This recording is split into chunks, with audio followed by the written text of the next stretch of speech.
Hello friends, Radhe Radhe. आज हम जानेंगे जो जगन्नाथ मंदिर है उनका जो ध्वज है वो उल्टा क्यों लहराता है। जगन्नाथ मंदिर पुरी में स्थित एक प्राचीन पवित्र धार्मिक स्थल है, आप सबको पता है, जो भगवान जगन्नाथ की पूजा के लिए प्रसिद्ध है। इस मंदिर के बारे में कई रहस्य मान्यताएं हैं जो इसे और भी विशेष बनाती हैं।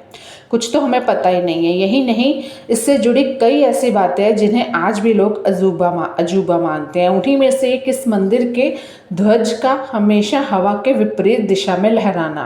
हर साल इस मंदिर में रथ यात्रा का आयोजन होता है। इस साल भी है 27 जून को, जिसमें लाखों की संख्या में भक्त शामिल होते हैं और जगन्नाथ जी के दर्शन करते हैं।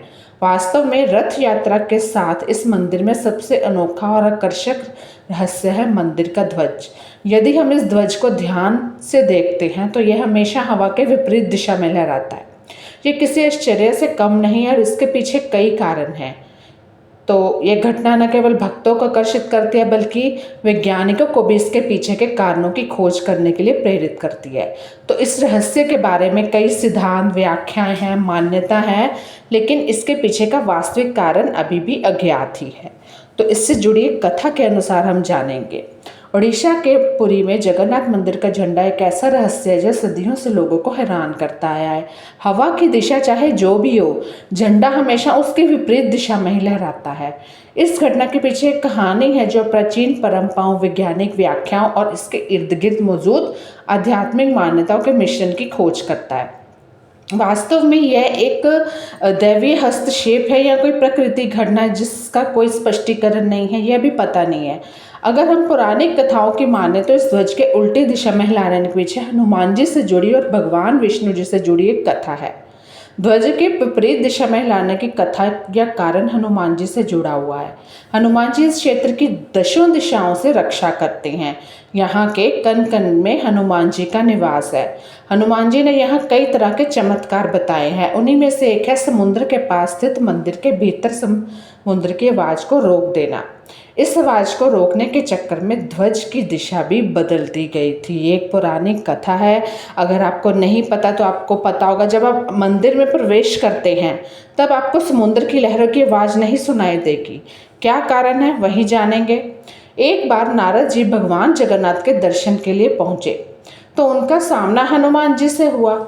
हनुमान जी ने कहा कि इस वक्त तो प्रभु विश्राम कर रहे हैं, आपको इंतजार करना होगा। नारद जी द्वार के बाहर खड़े होकर इंतजार करने लगे। कुछ समय बाद उन्होंने मंदिर के द्वार के भीतर झांका तो प्रभु जगन्नाथ जी श्री लक्ष्मी के साथ उदास बैठे थे। उन्होंने प्रभु से इसका कारण पूछा, जगन्नाथ जी से। तो उन्होंने कहा कि ये समुद्र की आवाज़ हमें विश्राम कहाँ करने देती है, इसका शोर शराबा हमारी नींद में विघ्न डालता है। ये सुन के हनुमान जी चुप हो गए और हैरान भी। उन्होंने सोचा मुझे ही कुछ करना होगा। फिर वो वहाँ से प्रणाम करके चले गए। नारद ने यह बात बाहर आकर हनुमान जी को बताई। हनुमान जी ने क्रोधित होकर समुद्र से कहा कि तुम यहाँ से दूर हटकर अपनी आवाज़ रोक लो, क्योंकि मेरे स्वामी तुम्हारे शोर के कारण विश्राम नहीं कर पा रहे हैं। यह सुनकर समुद्र देव ने प्रकट होकर कहा कि हे महावीर हनुमान, यह आवाज़ रोकना मेरे बस में नहीं है। जहाँ तक पवन वेग चलेगा यह आवाज़ वहाँ तक जाएगी।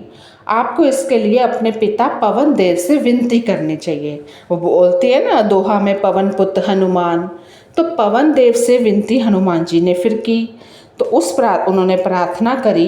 तब हनुमान जी ने अपने पिता को कहा, आह्वान किया उनका और कहा कि आप मंदिर की दिशा में ना बहें। इस पर पवन देव ने कहा कि पुत्र ये संभव नहीं है, परंतु तुम्हें एक उपाय बताता हूं। तुम्हें मंदिर के आसपास ध्वन रहित वायु कोशीय वृत्त या विवरण बनाना होगा।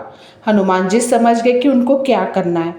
अब इसका ध्वनि रहित वायु कोशीय वृत्त विवर्तन क्या बनना है, इस पे हम थोड़ा प्रकाश डालेंगे। तब हनुमान जी ने अपनी शक्ति से खुद को 2 भागों में विभाजित किया और फिर वे वायु से भी तेज गति से मंदिर के आसपास चक्कर लगाने लगे। इससे वायु का ऐसा चक्र बना कि समुद्र की ध्वनि मंदिर के भीतर ना जाकर मंदिर के आसपास ही घूमती रहती है और मंदिर में भी जगन्नाथ जी आराम से सोते रहते हैं। कितनी प्यारी कथा है। तब जब जगन्नाथ जी सोते हैं चाहे सारा दिन, तो जो समुद्र की लहरें हैं वहाँ शोर शराबा मंदिर के अंदर नहीं आता।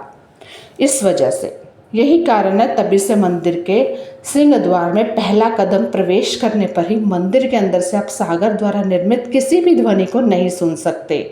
आप मंदिर के बाहर से ही एक ही कदम को पार करोगे तो आप उसे फिर से वो समुद्र की लहरों को सुन सकोगे। इसे शाम को स्पष्ट रूप से अनुभव किया जाता है।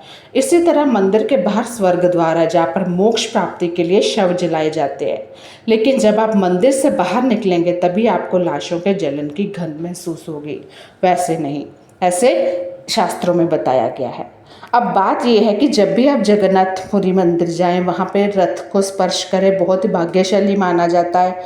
और दूसरा मैं यहाँ ये बताऊँगी, अगर आपकी मान लो रथ यात्रा अधूरी रह जाती है तो जगन्नाथ जी से माफ़ी मांग के वापस आ सकते हैं, मान लो किसी कारणवश। दूसरा है कि इस कारण श्री जगन्नाथ मंदिर के ऊपर स्थापित लाल ध्वज सदैव हवा के विपरीत दिशा में रहता है। यह भी आश्चर्य है कि प्रतिदिन सायकल मंदिर के ऊपर स्थापित ध्वज को मानव द्वारा उल्टा चढ़कर बदला जाता है। ध्वज भी इतना भव्य है कि जब यह लहराता है तो इसे सब देखते ही रह जाते हैं। ध्वज पर शिव का चंद्र बना हुआ है। जय हनुमान, जय श्री राम। तो कैसी लगी कथा, जरूर